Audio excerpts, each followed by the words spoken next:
Welcome to SLEERICKETS, a podcast about poetry and other intractable bloody problems, like when a dingo eats your baby, or when you can't decide whether an object is in fact a knife or not.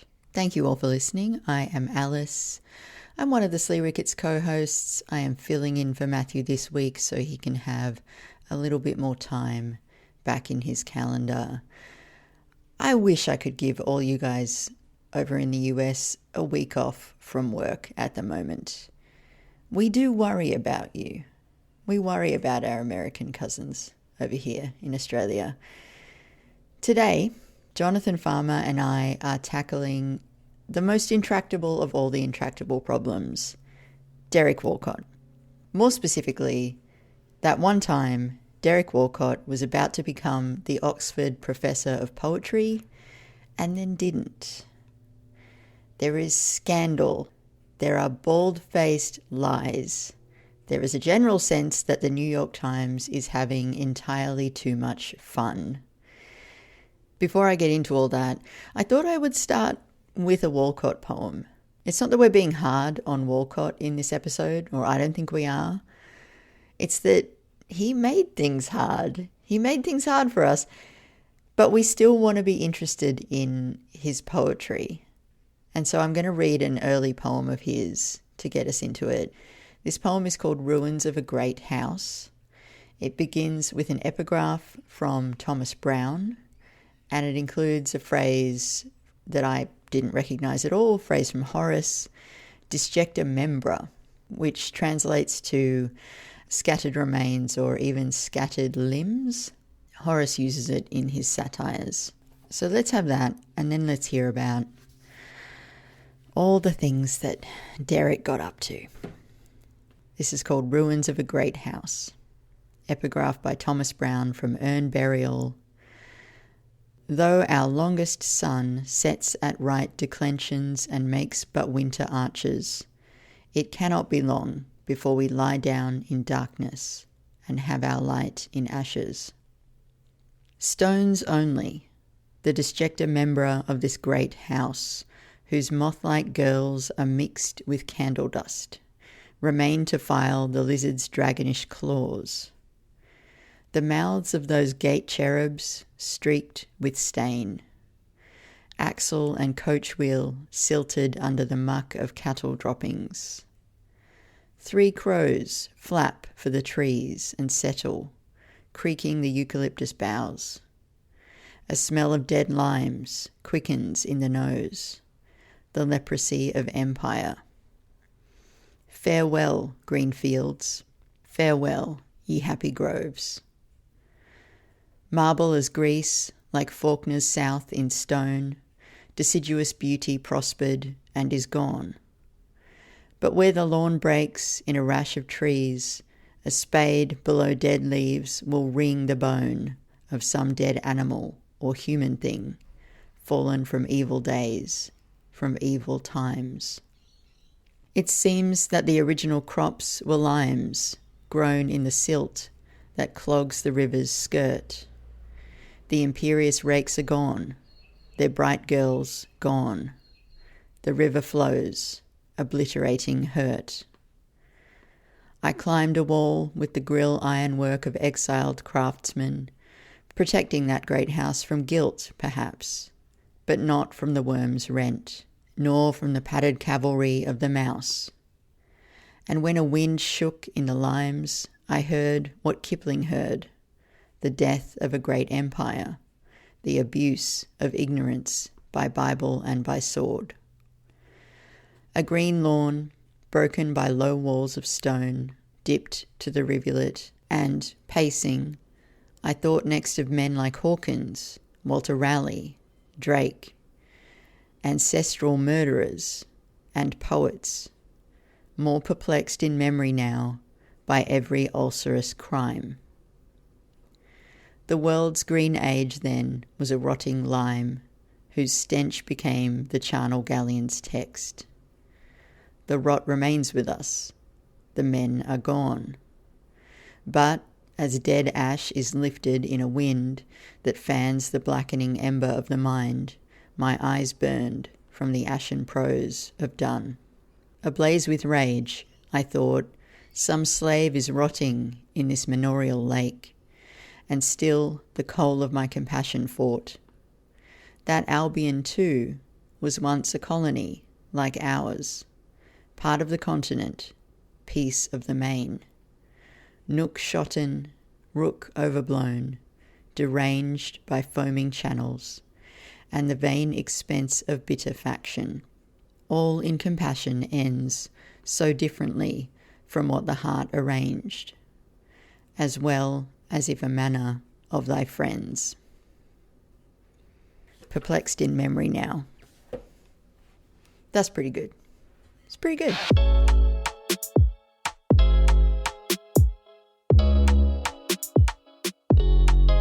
I see the last episode is up. How are you feeling? I feel really good. I edited it and, you know, posted it, scheduled it, and I was expecting to feel really sad Hmm. and like I'd made a huge mistake. But instead, I just feel excited, like really excited about having a totally, like, I didn't realize how much mental space it had taken up over Hmm. 9 years of making the show. And obviously, I love doing this. So I'm just excited to, first of all, have a proper chunk of time not doing Hmm. anything and then just see what Hmm. bubbles up into that space. Um, yeah, because, when I started that show, I was 32, 33. I didn't really, I was just sort of going for it without much of a plan. And now I feel like if I start something else, I'll have a much better idea of like, okay, here are the things to do and not do. And Hmm. obviously the landscape changes all the time, but like I feel like I would have a bit more of a, yeah, a bit more knowledge about what might be actually fun and sustainable. So yeah. That's great. Well, congratulations. Thank you. And thanks for being part of the Poetry Says Council. Very much my pleasure. Yeah, I mean the thing that hasn't happened yet is I haven't had anybody message me and say, "Oh my God, what are you doing?" And I think that will be the tricky part Hmm. is when I need to kind of hold firm if people are saying this is really disappointing. But probably they won't. Probably they'll just like I don't know. That's okay. All right, well do you want to just launch in? Sure. Yeah? Okay. All right. So today we're going to do one of my favorite things ever, which is engage in some vintage gossip about one Derek Walcott. And we're also going to solve the issue of separating the artist from the work completely. That's what we're going to do. I think we can do it. I think today's a good day Sure. to do it. Sure. Yeah. I've got nothing but answers. Yeah, same. No, I feel very settled about it and just can't wait to share my thoughts. So I might give us the main story beats of this Please. scandal and then we can take it from there. So back in 2009, Derek Walcott, Ruth Padel, a British poet, and Arvin Krishna Mehrotra, an Indian poet who was educated at Oxford, are all in the running for the Oxford Professor of Poetry, which we've talked about here on the show before. We've had the Oxford Professor of Poetry on the show. It's a term held for 4 years. And in 2009, really the race is between Walcott and Ruth Padel, because Padel would be the first woman to hold the role at that time. But it also seems like Walcott is sort of a shoe-in. In the lead up to the voting, because it's a role that you get voted into, the press receives anonymous emails pointing them back to two sexual harassment cases involving Walcott. One at Harvard in 1982 when he asked a student, apparently, "Would you make love to me if I asked?" And when the student rebuffed him Walcott apparently gave her a C grade. And then another case in 1996 when a woman said that Walcott told her he would prevent a play of hers being produced unless she had sex with him.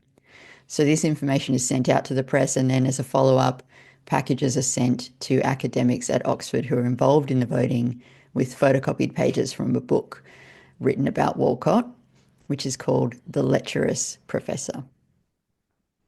Is that book just about Walcott, or is it about lecturers, professors more broadly? I was like, nothing I read made that clear. I couldn't tell.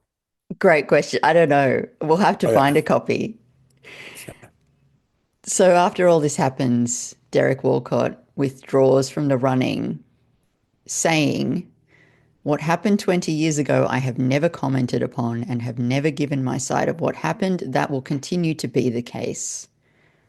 Ruth Padel follows up with a comment to the press where she says, "I just feel scooped out inside. He's my colleague and he's a poet, and I don't want poets to be humiliated. Of course, we should take harassment seriously, but there are other issues here too, and it seems horrible, this anonymous campaign." 2 weeks later, after Padel is voted in as the first woman ever to this role, it comes out that she is the one who tipped off the press. It seems that she had to come clean about this because the newspapers who she tipped off were starting to publish her emails. Ruth Padel resigns from the post of Oxford Professor of Poetry and says she acted, quote, "as a result of student concern."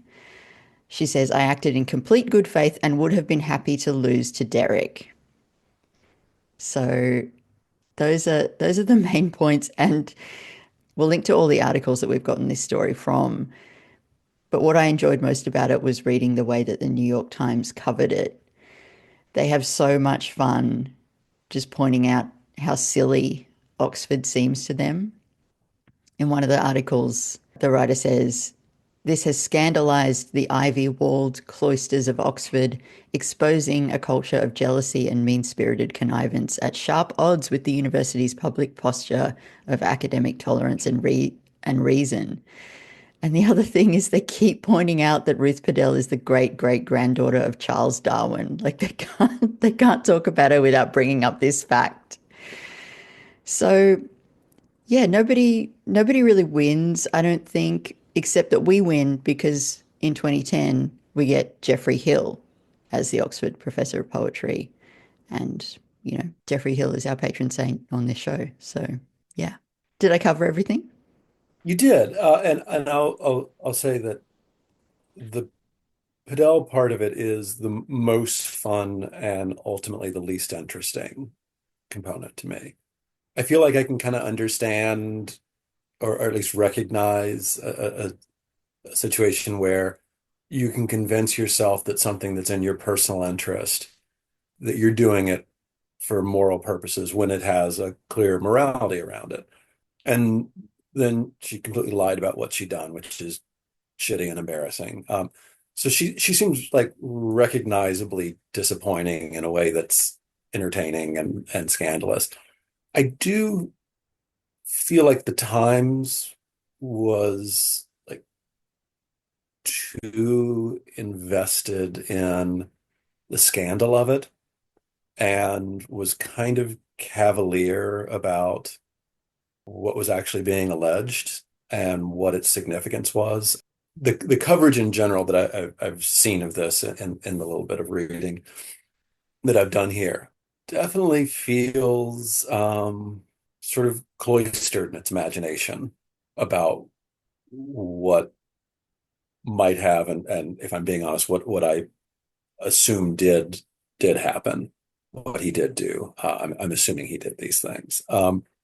And so it's a little unnerving to read some of these Times pieces where it's this kind of high society comedy. It's like a comedy of manners almost, when underneath it is something that seems fundamentally predatory. I'll share, hopefully not getting us too far off track. Part of the reason I had suggested that we talk about some of this, and we got to this from a weird angle. But I had spent a long time reading and reading about Walcott, trying to write an essay about him. I hadn't really read very much of him until very recently, and I read a lot of him, really fell in love with his poems. And I knew kind of there was, a reputation for what I guess I understood in my mind as harassment.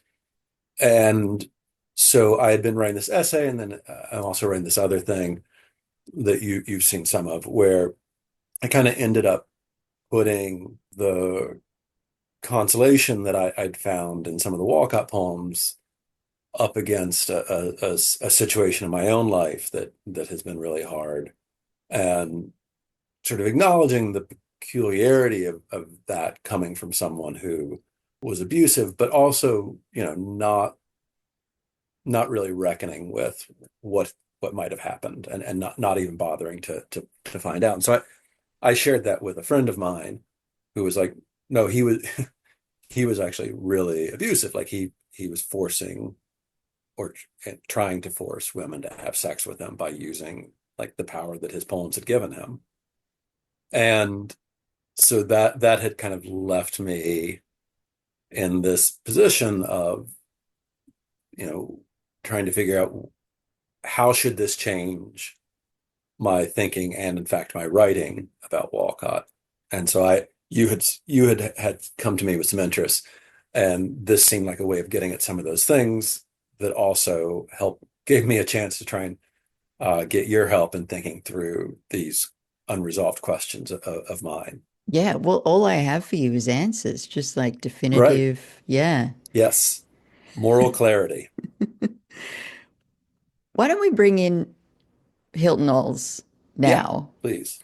So, things Hilton Knowles has said about Derek Walcott. In 2004, he wrote this piece for The New Yorker called The Islander, which is this really gentle profile. But even in that profile, strange details about Walcott's actions and personality leak through. He seems quite dismissive of his partner. He says things like, "Darling, we will never have dinner if you exhaust me with conversation." And at one point, they go out into a nearby village, and Walcott, flirts with this young woman by, first of all, being kind of mean to her and then grabbing her, putting her over his knee and spanking her. Yeah, it's the waitress, isn't it? I think it might be. So Hilton Knowles puts all this in the profile, but it kind of lands as these are all the colors of this person's personality. He writes Walcott's obituary for The New Yorker in 2017, where he says, Derek Walcott was a complicated person and a great poet, and often those things are not divisible. I really didn't like that. I think we should talk about that. And then in 2018, the next year, Hilton Knowles is talking to The Guardian, and seemingly without provocation, just says about Walcott, he was a terrible person, an awful man. So he seems to have been both a father figure and somebody who Hilton Knowles recognized as being kind of terrible.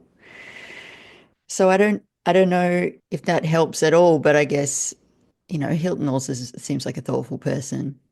And he seems to have been able to reconcile these two things in some way by sort of being straightforwardly acknowledging this guy was awful, and he was a model for me in some ways. Yeah, I can't remember. I think it was the obituary where he really talks about going to St. Lucia and working on that profile as being a sort of transformative experience in his life, Yes. and Walcott being someone who taught him by example, whose presence was a great lesson for him, and not and again, he's not explicit about any of these things, but it doesn't seem like it was the lesson was a warning. It seemed like there was a kind of example that made it possible for him to become more of who he wanted to be. Or I don't know. It's the there's almost something in the original profile that I really admire, where it's, where someone would just stand back and show you all these things without kind of moralizing, but make them all visible to you. But it feels like his thumbs on the scale in terms of what's admirable or wonderful, extraordinary about Walcott. And then it feels like these other things are, it's not that they're just there. I mean, he takes the time to include them, and I'm sure he knows how they're going to appear to readers. But there's a sort of moral neutrality in the way he writes about the shitty stuff that isn't there in the rest of the profile. And that, I think that's what makes it confusing. It's not a piece that's neutral throughout. It's a piece that's neutral in those moments. That's so true. Yeah, yeah, yeah. So, okay, so after reading all this and hearing from your friend this confirmation that Walcott was really not a really not a nice person, are you tempted to, or have you had the thought, okay, I'm just going to shelve this essay and cut out the references to Walcott in the sequence that you're writing? So for now, I'm shelving the essay. I do want to go back and rewrite it, but I don't feel like I have enough clarity on what I want to say. Like, part of the problem is that, like, it was an essay about Walcott's vision of freedom, particularly artistic freedom. It's like, oh, okay, freedom, freedom doesn't feel great in this context. Free to spank So anyone I want. yeah, yeah, and to, shut down somebody's play if they don't sleep with me.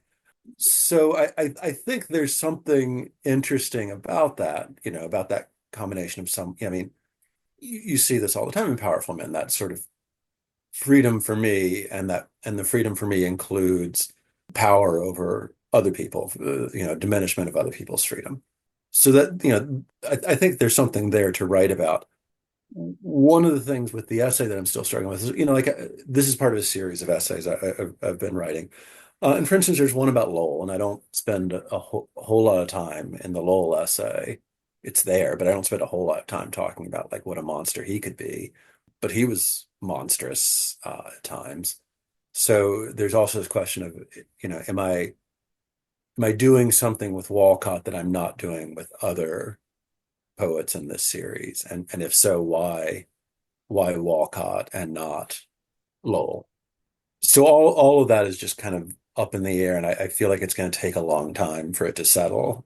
With the poem that I'm working on, I what my friend pushed me to do is to actually have more, to go back, not to get rid of that, but to go back to it. And so I've been working on a new section of this poem that goes kind of back to that scene, explicitly using the conversation with my friend as a way in. And it's taken a while, but part of what I realized that was useful to me in terms of understanding what I was doing is that, I think one thing that you and I have in common is that we both are very invested in the kind of presence of the writer as like a biographical reality. Yes, yeah. Um, and so in all that time I spent with Walcott, he became very real to me. There is this person that the poems composed in my imagination. And the poems still compose that same person.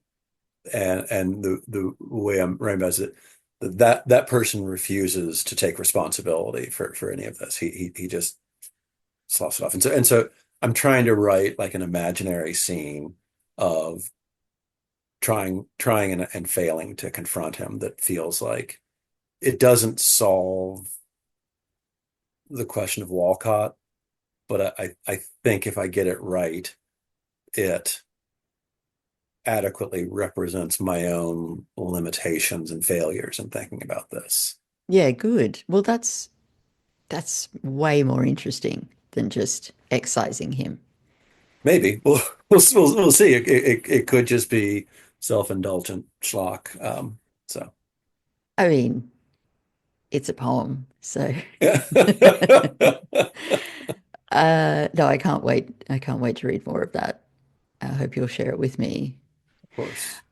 I mean, part of this, I'm just thinking, so I might bring in an example now, although I know this will be the main feed part of the episode, so this feels slightly risky, but more than once I've had instances where someone has come to me and said, you know, that guy that you're working with or that guy that you worked with, he's dodgy. And when that has happened, I've had a lot of different conflicting feelings. But one of the things that I feel I come up against very immediately is my own cowardice because I start to just immediately think about other people's opinion of my actions in response to that information. And Mhm. then that becomes the most important thing. But of course, it's not the most important thing. The most important thing is the behavior of that person. But all of a sudden, it becomes about me and my reputation and my, you know, taking the exact right action, walking this very, very thin line so that I do the least harm and also kind of look good. Does this maybe get us back to Padel a little bit, in that I think one of the things in those situations for me is because it's hard to know what would be the like effective thing to do. Like I don't think there is an because it's hard. effective thing to do. I don't think you can have any effect really. But so you're talking about like the right thing to do. I mean, rightness in that case has something to do with efficacy, right? It has something to do with what's going to make this situation less bad for people. Yeah, less bad And for the most people, I suppose. yeah, Yeah, yeah, and so because there's not there's not moral clarity, there's not a clear understanding of what you should do, that makes it, I think, harder to disentangle my own, like selfish motivations. It's so hard for me to tell in those situations where like where reason stops and motivated reasoning starts. yeah. That's a great way to put it. What do we say though to people who would respond, yes, there is moral clarity. The guy's dodgy. Get away from him. Don't mention him. Don't platform him. Don't. Yeah, I mean, there may be, depending on the individual situation. There's some cases where probably it is. There is like a morally clear answer, like this is the thing that would, you know, protect the most people, or limit this person's ability to hurt people, or whatever it might be. It's going to depend on the individual situation, but a lot of the time it's not clear, or maybe it just doesn't seem clear because all of that motivated reasoning is sloshing around in there. yeah, yeah. And then I feel like it just in the situations I'm thinking of for myself, where I've ended up is just a state of paralysis. Hmm. Just like I don't know what like I can't disentangle my motivations for self-protection, my desire to actually do something good, my desire for this to just not be true. You know, Hmm. I can't I can't disentangle all of that. And so I just kind of stop dead in my tracks.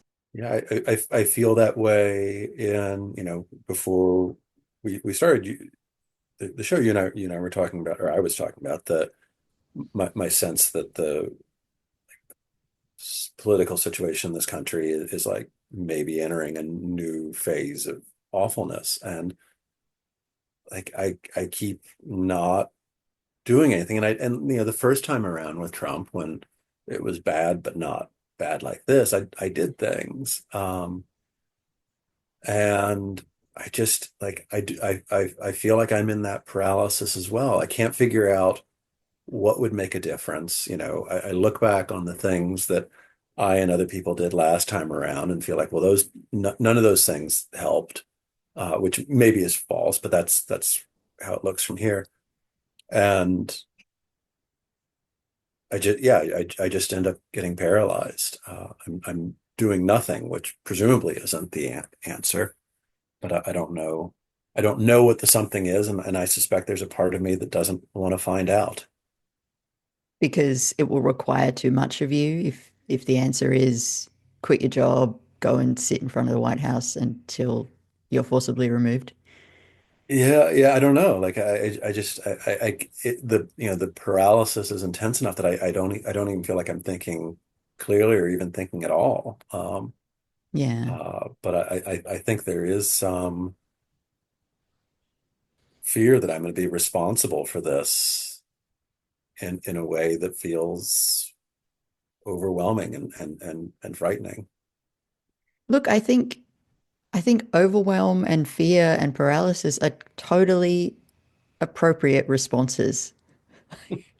I think Sure. it would be They really weird and wrong if everyone on the left in the US was like, okay, we know what to do.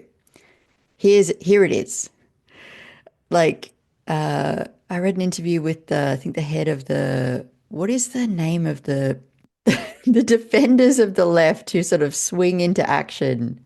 And they're like, we're going to go into the courts, we're going to defend people, we're going to block things. like the ACLU or an That's it, organization the like that. Okay. ACLU. Okay. Yeah, I read an interview with the ACLU, head of the ACLU, who had like both no idea what to do. This is probably Mm.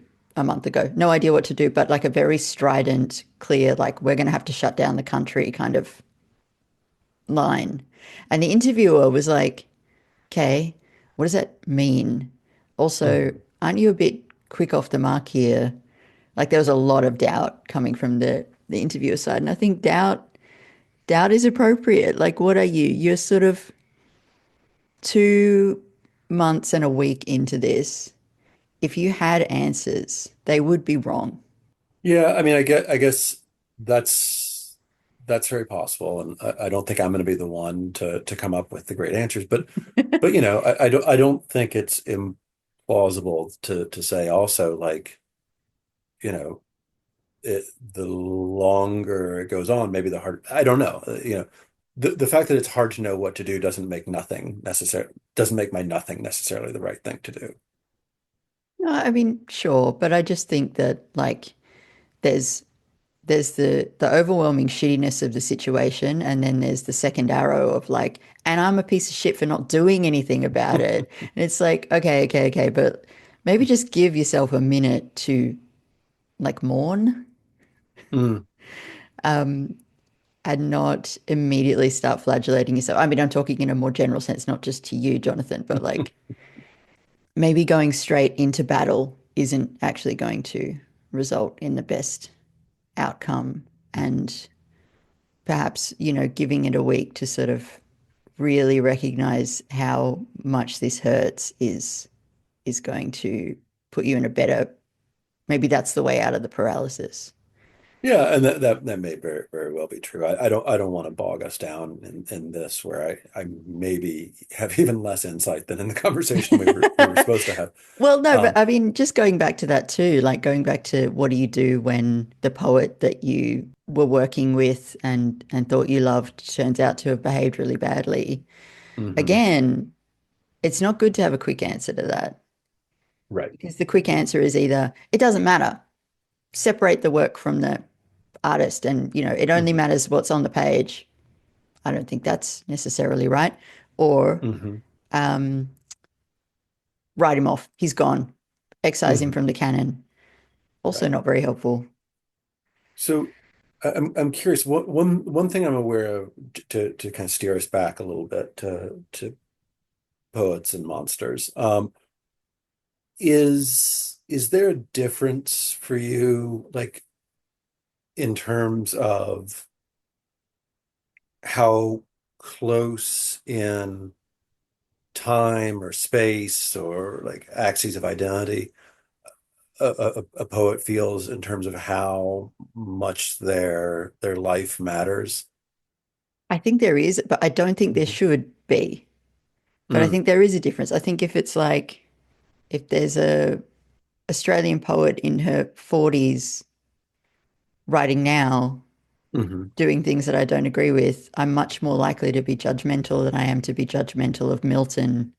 I can't really think of anything bad that Milton did, really, but Well, I mean, yeah, certainly the way he treated his daughters, basically making them into servants to his writing project is yeah. not super laudable.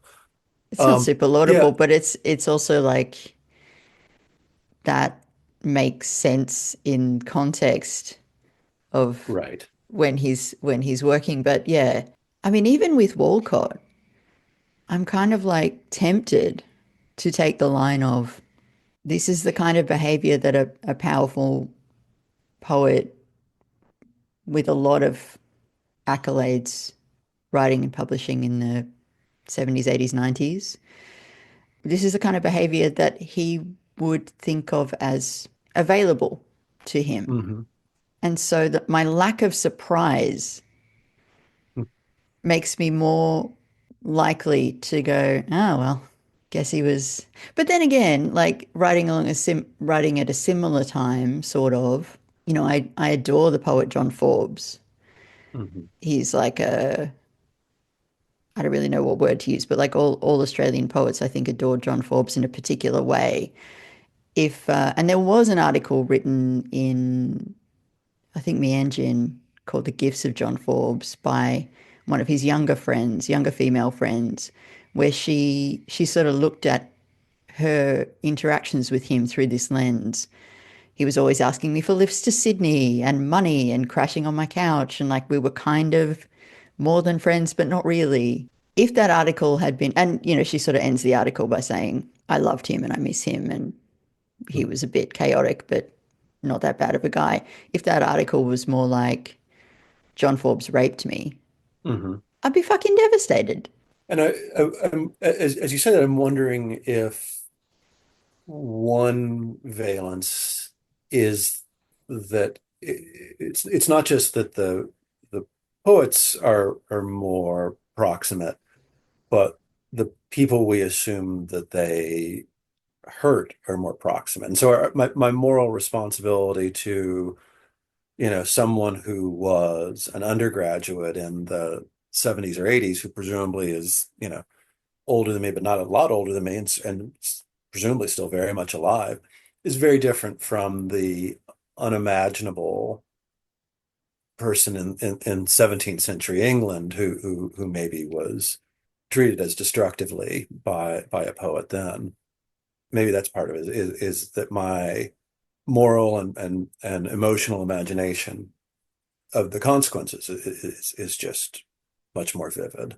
Yeah, you can imagine what it would be like to be in the position of the undergrad from the 70s and 80s. You can't imagine what it's Well, like to be Milton's daughter, and really. I can also imagine that there's a woman still living with that, like the trauma, the pain, however it's been internalized into her being, that's still a living thing. So, what's the feeling you get now when you're opening your selected Walcott?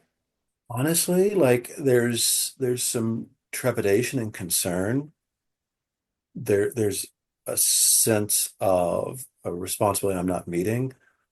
But when I read the opening lines of Omeros, right now they're no less thrilling to me.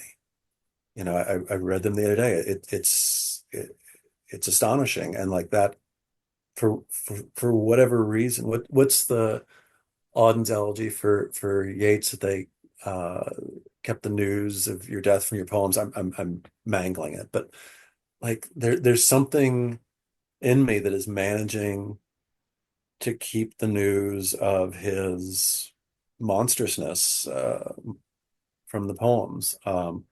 And I don't think that's great, especially because, again, I am somebody who very much is reading, thinking about there being a person on the other side of this who's making it. Like, that is part of the pleasure of it for me. But yeah, it has changed my sense of what I want to say about him. It has not changed my feeling for the poems. I read an article not too long ago about Alice Munro. I think it was Anne Enright who wrote it. And you know all the stuff about Monroe, like siding with her, the husband who had like raped her daughter at a young age, like I think I did repeatedly. hear something about that. Yeah, Yeah. just awful, awful stuff.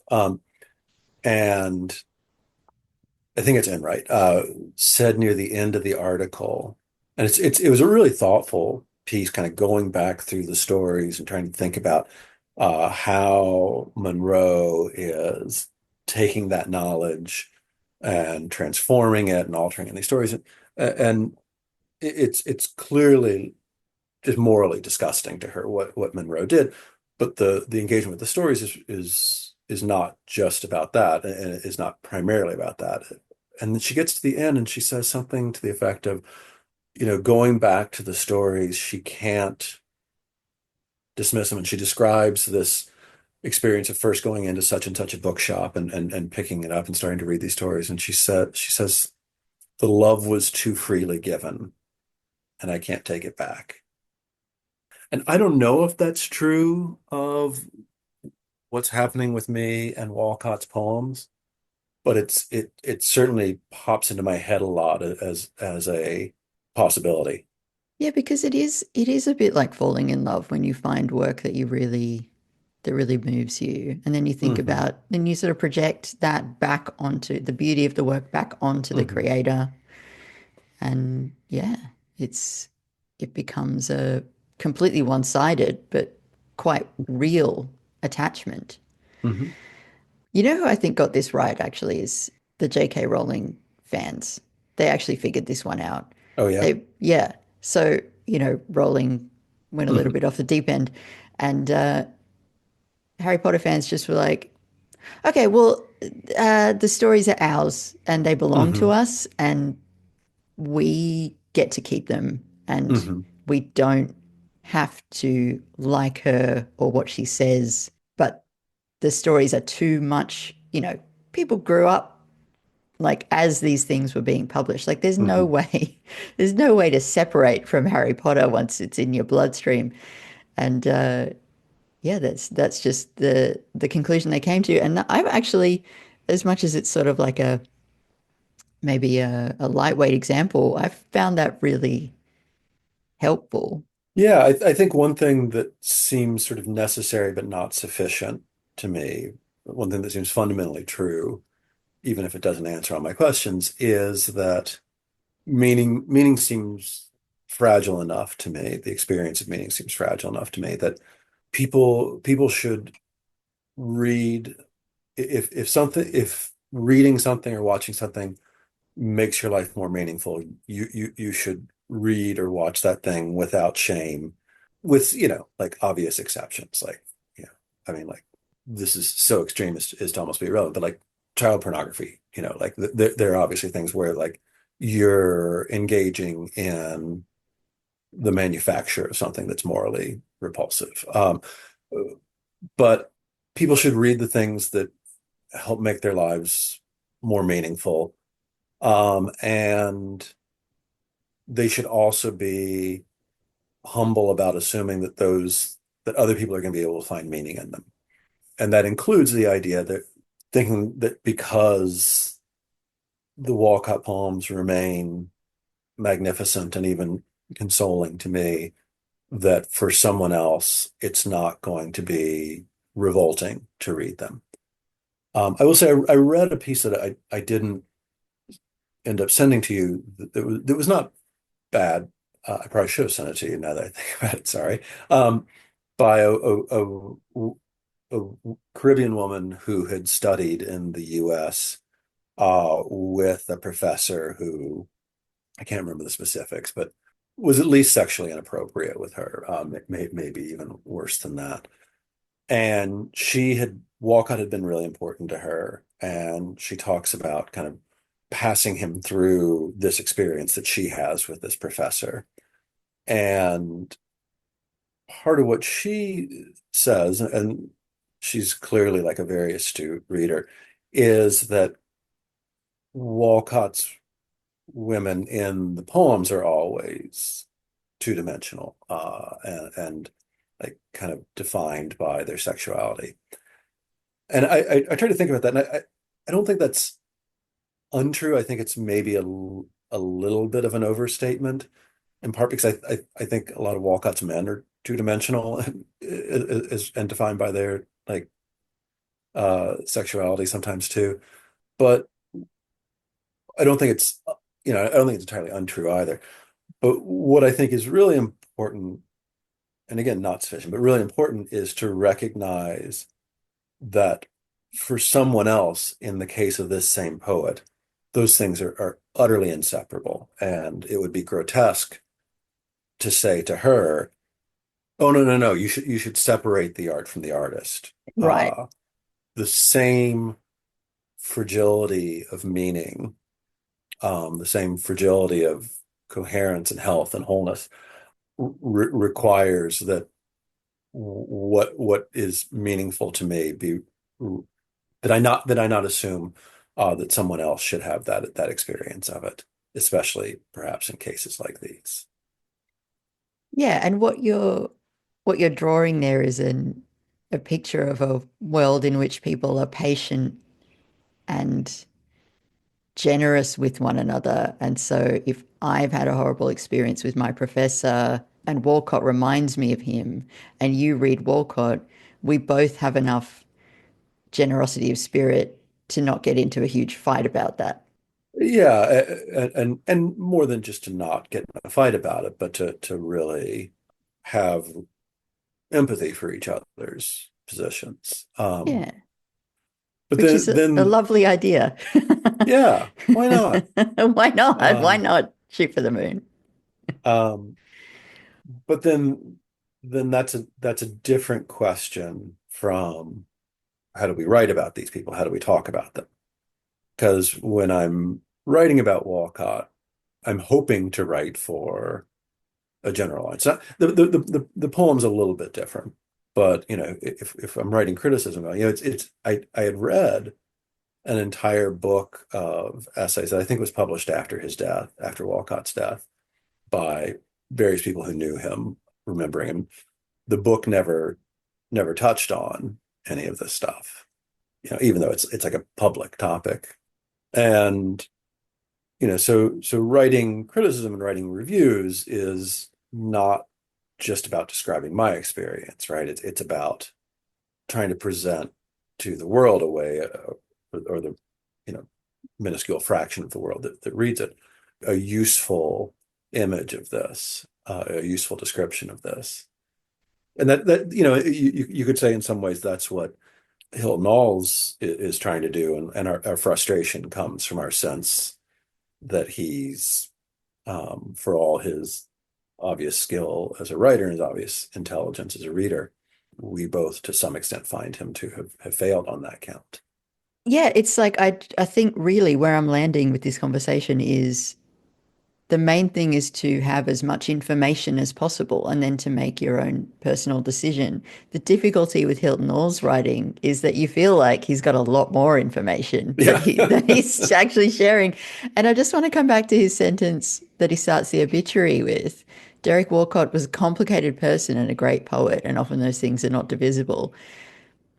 I've just been rewatching Succession, and there's that funny moment where Logan Roy is described as a complicated person, and then one of them turns to the other and says, "Complicated through phones at stuff."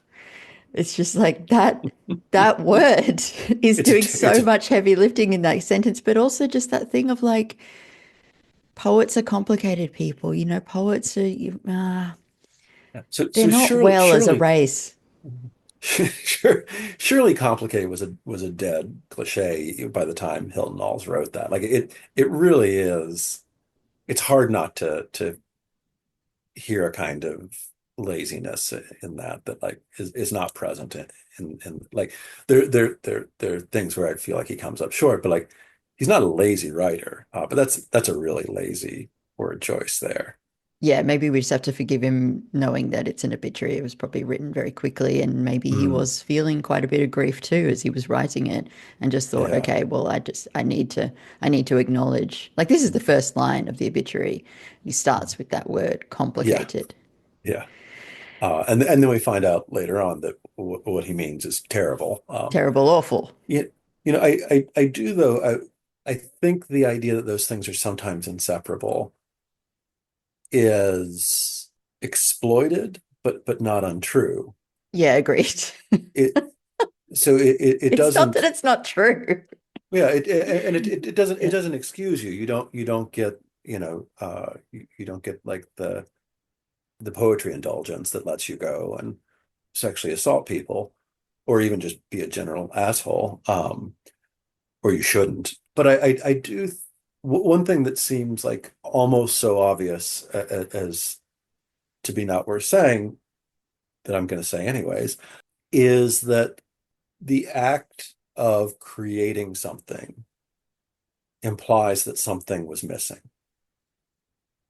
That if you experience the world as and yourself as complete, you don't need to remake it, you don't need to interfere in it, you don't need to add to it.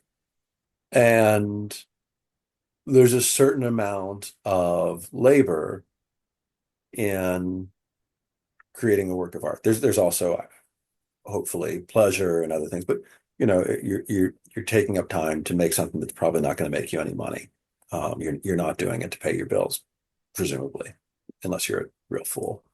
And so I do think there is not necessarily a connection between illness and poetry or woundedness and poetry or complication and poetry. But I do think there is a high likelihood of some kind of dissatisfaction that it is going to coexist with the desire to keep making art and to make it quite likely in the face of a lot of failure and disappointment. yeah, there's got to be some little irritation, Hmm. at least to start you off. Maybe there doesn't have to be. I'm just trying to think of like, surely there are people who feel entirely satisfied and They're just contented. walking down the street humming a tune to themselves that they're making. Yeah, I mean, sure, yeah, because there is an element of play in creating things, right? I had a professor in grad school who talked about poetry as serious play, which I always liked. So there is that too. So yeah, I guess it could just be spontaneous exuberance. But you, you're probably going to need to be a little more obsessive in your relationship to it if it's going to turn into something worthwhile. That obsessive quality. Mm. Well, we're all very complicated. Um, I have a story to tell you.